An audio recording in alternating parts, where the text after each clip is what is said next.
சொன்னாரு. நான் அப்பா இறந்ததுல இருந்து இந்த நாள் வரைக்கும் எந்த மீடியாலையும் நான் வந்து பேசினதில்ல. எதுவுமே யார்கிட்டயுமே நான் பேசல. இதனோட ஃபர்ஸ்ட் மீட் நான் வெளியே வந்து பேசினது. இது வரைக்கும் எந்த நடிகர் சங்க ஃபங்க்ஷனு கூட நாங்கள் கலந்துருந்ததில்ல. நானும் ஷமும் இதான் ஒரு ஃபர்ஸ்ட் ஃபங்க்ஷன். அது இப்படி ஒரு ஃபங்க்ஷனாக வந்து கலந்துக்கிறோம்னு உண்மையிலேயே மனசு ரொம்ப கஷ்டமா இருக்கு. அதே மாதிரி இது ஃபர்ஸ்ட் மீட்டிங் எங்கள் அப்பா இதெல்லாம் வந்து இங்கே பேசுறதும் எனக்கு உண்மையிலே அது எப்படி எனக்கு சொல்றதுன்னு தெரியல. நிச்சயம் இங்க இங்க இங்க இருந்து நீங்க நான் என்னென்னமோ பேசணும்னு நினைச்சேன். ஆனா எனக்கு இப்ப எதுவுமே மைண்ட்ல வர மாட்டேங்குது. நான் மனசுல பட்டு நான் பேசிடுறேன். ஏன்னா எங்க அப்பா வந்து எங்களுக்கு எல்லாருமே சின்ன வயசுல இருந்து கொடுத்து கொடுத்து தான் எங்களை பழகி இருக்கார். அதே தான் நாங்களும் இன்னைக்குமே. அதனால அது என்னைக்குமே எங்க அம்மா வீடியோல சொன்ன மாதிரி தான். நிறைய பேர் சொல்றாங்க நீ கேப்டன் இல்ல, இனி எப்படி எங்களுக்கு யார் இருக்கா அப்படின்னு. யாரும் எதுக்கும் நினைக்காதீங்க. எங்க அப்பா உங்களுக்காக தான் எங்களையும் விட்டுட்டு போயிருக்கார்.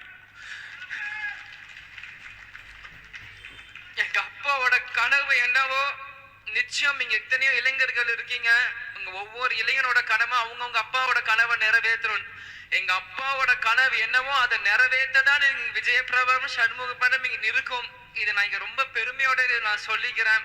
ஏன் இது சொல்றேன்னா, ஒவ்வொரு நியூ இயர் அப்பவும் ஒவ்வொரு ரெசல்யூஷன்ஸ் எல்லாருமே எல்லார் வீட்லயும் போடுவீங்க. இதே மாதிரி 2023 முடியறப்பையும் என் பிறந்த நாள் முன்னிட்டு அம்மாக்கு இந்த பதவியெல்லாம் கொடுக்குறப்போ நாங்களாம் நீ வீட்டில் தான் இருந்தோம். அப்பாவோட பேசுறப்பவும் சில விஷயங்கள் வந்து நாங்கள் ஷேர் பண்ணுவோம்.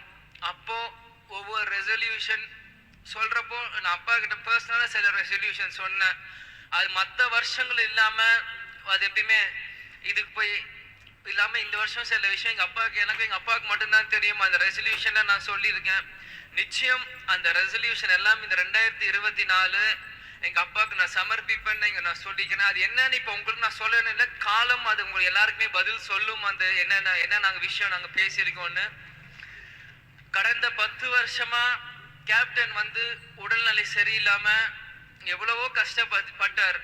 ஆனா இந்த 10 வருஷமா வேற யாராக இருந்திருந்தாலுமே அவங்க இவ்வளோ தாங்கியிருப்பாங்களான்னு தெரியல. நான் தான் ஒவ்வொரு மீட்டிங்லயும் சொன்னேன், குகைக்குள் இருந்தாலும் சிங்கம் சிங்கம் தான். யாராக இருந்தாலும் இன்னைக்கு இந்த 71 வயசு வரைக்குமே அவர் கஷ்டப்பட்டு இருந்தாருன்னா அவரோட வில் பவர் மட்டும்தான். நிறைய யூடியூப்ல என்னென்னமோ தப்பா சொல்றீங்க. கடைசி நிமிஷம் அவருக்கு மெமரி இல்லைன்றாங்க. என்னன்னு அது எல்லாமே போய் எங்க அப்பா கடைசி வரைக்கும் எல்லா ஞாபகமும் இருக்கு. யார் வந்தாலும் அவர் ஞாபகம் வச்சிருப்பார். எந்த சீன் சொன்னாலுமே அவருக்கு எல்லாமே அவருக்கு நினைவுகள் இருக்கு.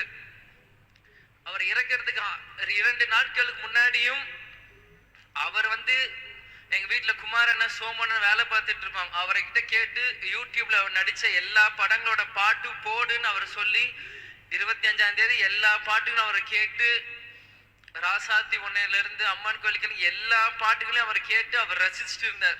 டிசம்பர் 25 இது யாருக்கும் வெளியே தெரியாது, எனக்கே தெரியாது. எங்க டிரைவர் குமாரண்ணா சோமண்ணன் தான் சொன்னாங்க. அப்ப சிசிடிவில பார்க்கும்போது அவர் தாளம் போட்டுட்டு இருந்திருக்காரு.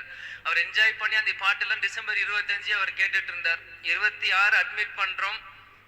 எப்பயுமே வந்துருவாருன்னு மாதிரிதான் இருந்தோம். ஆனா வரல.